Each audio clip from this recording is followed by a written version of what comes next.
ามต้นมะขาม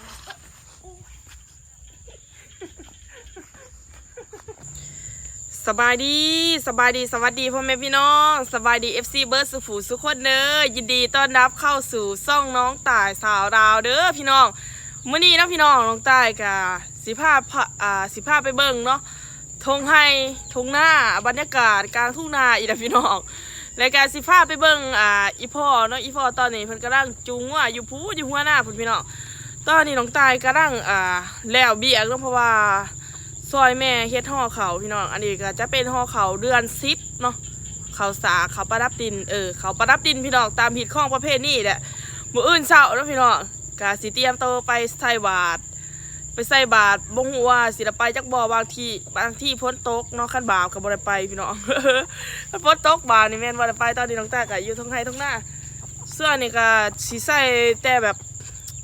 สินนะพี่น้องเพราะว่าเขาพรรษาเด้ออกพรรษานะพี่น้องใส่แต่สินตามผิดข้องประเภทนี้นี่แหละเป็นสาวลาวต้องใส่ผ้าถุงก็เป็นว่านะพี่น้องกะสีอ้วนๆแน่จังหน่อยพี่น้องน้ำหนักขึ้นช่วงนี้ก็ยังลดอยู่เนาะน้ำหนักขึ้นได้อยู่แล้วประมาณ2 โลพี่น้อง2 โลตอนนี้เดี๋ยวสิพาไปเบิ่งนะพี่น้องสิพาไปเบิ่งกลางทุ่งนานี่พี่น้อง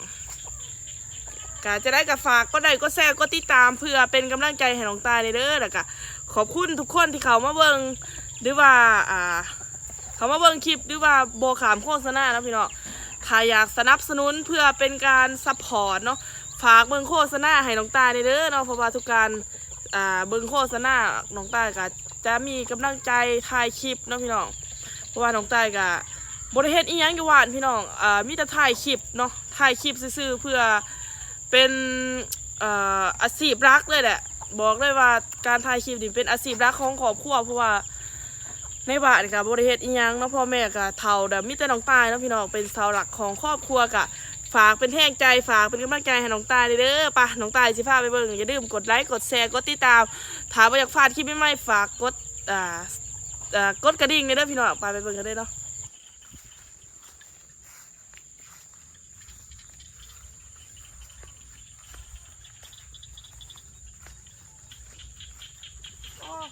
เขียนนี่ห้องแห้งหรือว่าห้องร้ายแต่ว่าไม่ได้มาใส่ก็คือ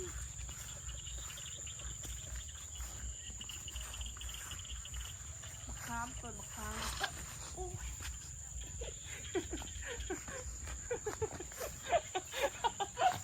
อ้หมอตะหมาดใหญ่ได้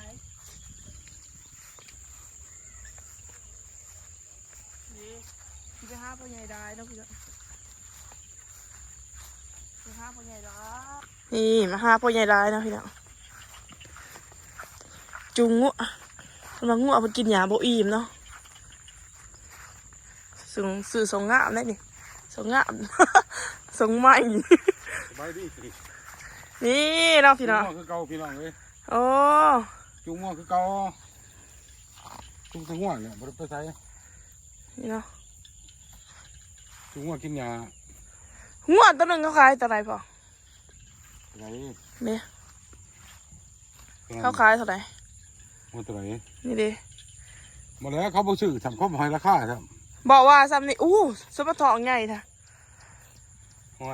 งัวมันอิ่มเลยพี่น้องจูงงัวแบบนี้ถ้าบ่อยากจูงกับเกี่ยวเอาเนาะพอ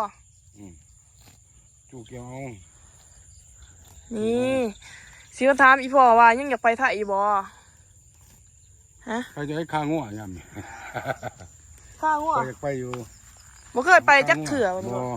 ป๊าดพี่น้องตั้งแต่เกิดมาอันเดียวนี่อายุจักปีแล้วพออยู่70 ปลายเลย70สิเข้า80แต่บ่เคยไปไทยจักเถื่อแต่ว่าเขาอยากไปอยู่นะพี่น้องเป็นยังคือบ่ได้ไปบ่บ่หามันไปบ่ได้ไปนี่แหละบ่เป็นหนังสือบ่มีเงินมีค่ำนี่อีพ่อแล้วอันนั้นนี่พี่น้องเขาบ่เป็นหนังสืออยากอาย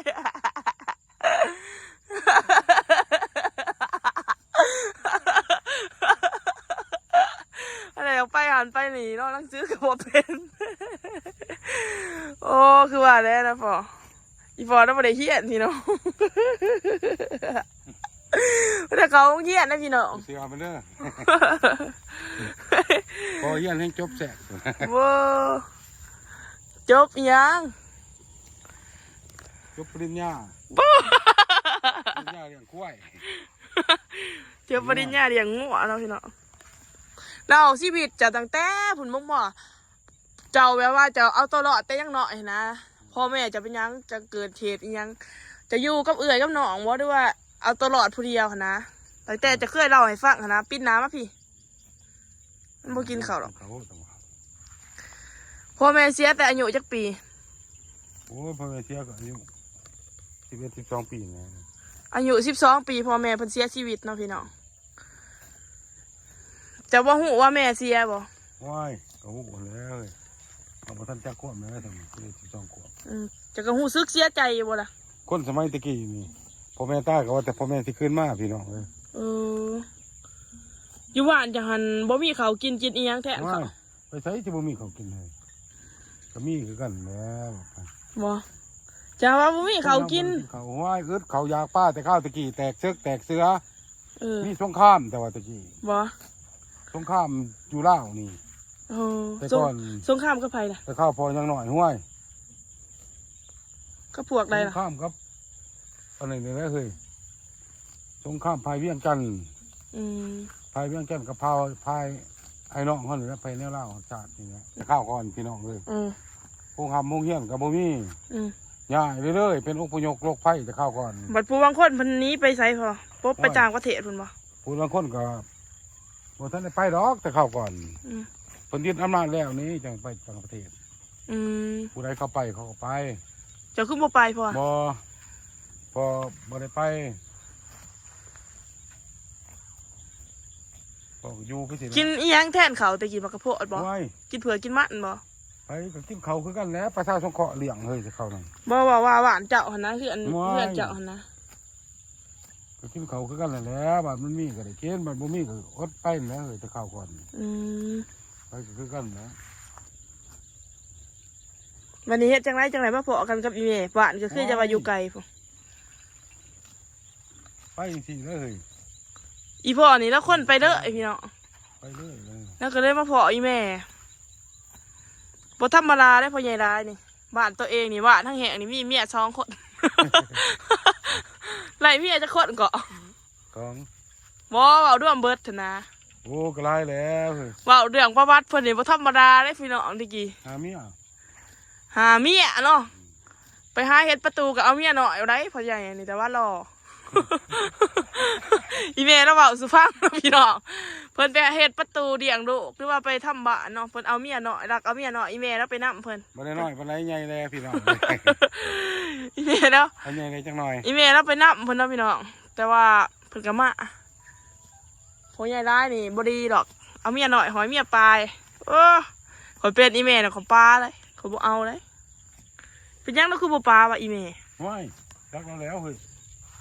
เลี้ยงงัวมาจักปีแล้วพ่อ โอ้ก็หลายปีเลยเฮ้ยเลี้ยงมาแต่นุ่มเท่าๆนะ โอ้ แต่ข้าวก่อนเลี้ยงไปกับพ่อได้ซื้อได้ขาย มาเลี้ยงได้นี่ครับบ่มีผู้ซื้อผู้ขาย มันงัวเป็นพญานะพี่น้อง บ่ บ่ได้ ก็บ่ให้กินพี่น้องเอ้ย ถามว่ามันอันนี้ ทางการแพทย์เพิ่นบ่ให้กินเพิ่นพังถิ่น แม่นงัวมันเป็นโดกเนาะเป็นพญา เลี้ยงไปตะกี้ห้วยงัวตายกล้วยตายซอยกันนะ เออ เฮ็ดเป็นผู้ คนดาวแท้ๆยังบ่เคยไปเวียงจันทน์ได้นี่พี่น้อง หัวก็ไปแล้วเวียงจันทน์ ไปบ่ โอ้ย ข่อยคือบ่เคยไป ไปลาบ่ได้ไปแต่ชาละวัน โอ้จะไปก็ไปเวียงจันทน์พอ โอ้ยก็ไปผู้เดียวเลยมีพี่น้องเลย เออปีนี้อายุจักปีล่ะพ่อใหญ่ได้ อายุ78 ป้าสิฮอด80แล้วบ่พ่อโอ้เนาะเพิ่นจูงเอาเนาะพี่น้องเบิ่งหุ่นเพิ่นเนาะ ผัวเจมิงนี่มีความสุขกว่าอยู่บ้านเฮา มีความสุข ทุกกายแต่ว่าบ่ทุกใจเนาะ เอาบ้านเฮาอยู่เมืองเฮาเลย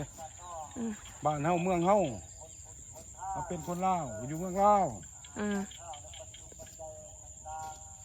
นี่เนาะพี่น้องบรรยากาศน่านะพี่น้องมันจะใส่หวานถามเนี่ยพ่อเป็นยังบ่มักเข้าวัด ที่เขาไปจะได้มันในครัวเฮ้ย บอกอันนี้เลยพี่น้องอีฟอถ้าบ่มักเขาวัด เป็นนักบวช บ่มักเขาวัดแต่ว่ามักทำบุญแบบว่ามักช่วยเหลือคนทุกข์ยากค่ะแต่ว่าบ่มักเขาวัดแล้วบ่มักไปเฮ็ดบุญนะบ่มักไปใส่บาตรแล้วบ่มักคันว่าตายไปก็เป็นตกนรก แม่นบ่พอ โอ้ บ่มักเขาวัด มันย่ามเขากับเขาอยู่บ่พอ โอ้ยยำเขาเนี่ย อีแม่พาเขาวัดบางหันใส่บาตรบ่เป็นเนาะใส่บาตรก็ยังบ่เป็นพ่อใหญ่รายเนี่ยคนดาวงามนะพ่อใหญ่รายนี่บ้านเจ้าบ้านหัวชมบ่พอ อืม เมืองหยัง บ่จัก แต่ว่าอีพอแล้วเว้าภาษาบ่ได้คือเฮาเด้พี่น้องบ่ได้คือคนละวางคนไหนเบิ่งพ่อกินข้าวแปลว่าจะไหน เออ ฮะ เขาจะร่อย จะรอย อืม มันนี่พ่อแม่พ่อกับแม่ โอ้ยไปเทศเด้ มาเอาเบิ่ง ลูกอ้ายพ่อแม่ พ่อแม่แต่วันหนูอาย บัดเจียงได้สะจะโรยกินข้าวหวานเพื่อนพี่น้องเบาตลอดแปะเนาะโอ้แต่วันหลงตายว่าโอเป็นเลยพี่น้องนี่เนาะเพิ่นเคินนะพี่น้องส่วนนี้ก็สีอ้วนๆแน่จักหน่อยเนาะ อ้วน ส่วนนี้อ้วนๆแน่จักหน่อยพี่น้องกินข้าวรู้พ่อก็ขึ้นก่อนเด้อ ๆไป ป้าจูงงัวมาจากสมุกเลยสมอถอมันใหญ่เลยพ่อละมันอิ่มนะ พอแล้วเจ้าขึ้นมาจะไปตันอย่างข้างหน้าห้อง มักบอย โอ้ ตัดบอลไหน ตันเอา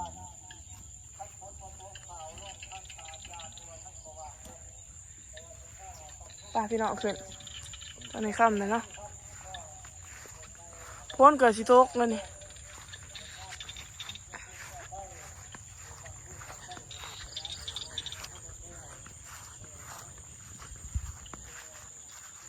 นี่ดิเทียงพ่อใหญ่แซน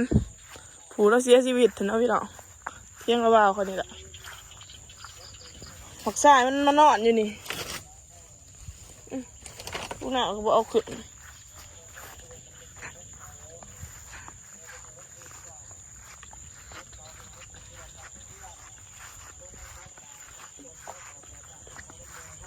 อื่นที่ลงไปใส่บาตรแล้วไปอื่น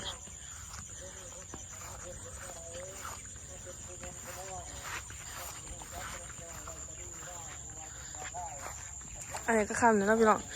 กาสำหรับคลิปนี้ก็สิจบเพียงสมีเด้อฝากกันใหม่คลิปหน้า